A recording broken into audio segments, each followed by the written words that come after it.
Il s'agissait de savoir si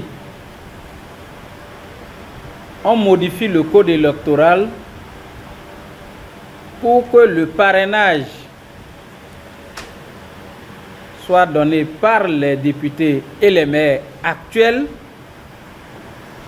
une première option, ou on fait la modification pour que ce soit les élus de 2026 qui parrainent.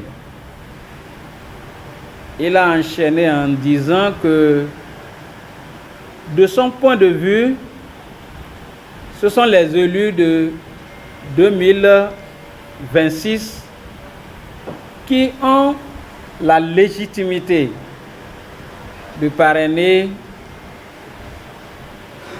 les candidats aux élections présidentielles de 2026. Et il voulait savoir quel est le choix opéré par le parti Les Démocrates.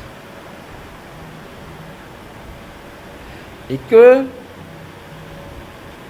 son souci actuel est que les choses se fassent dans le consensus. Et qu'il est prêt, malgré que UP, R et BR ont la majorité à l'Assemblée nationale, il veut se mettre dans la position du chef qui organise le consensus de la classe politique pour opérer ces changements. Il a ajouté que le débat qui se fait en ce moment autour de la révision constitutionnelle n'est pas son débat. Et que lui n'a jamais demandé et il ne demandera jamais la révision de la Constitution pour s'éterniser au pouvoir. Et qu'il est prêt à quitter à tout moment le pouvoir.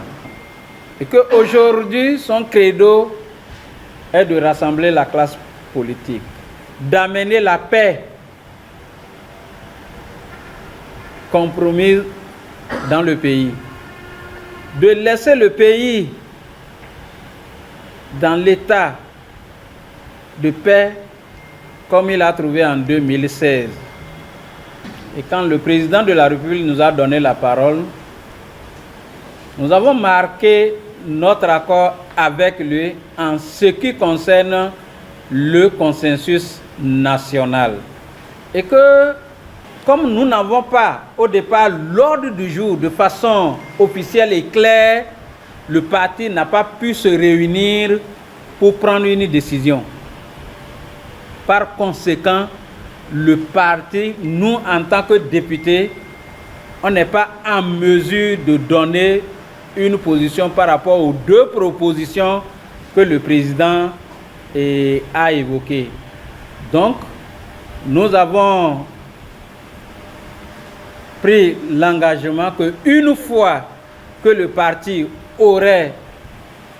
se serait réuni sous l'égide de son président, le président Yahya Boni, et qu'une solution serait retenue, que nous allons revenir au chef de l'État pour que les choses s'organisent au mieux.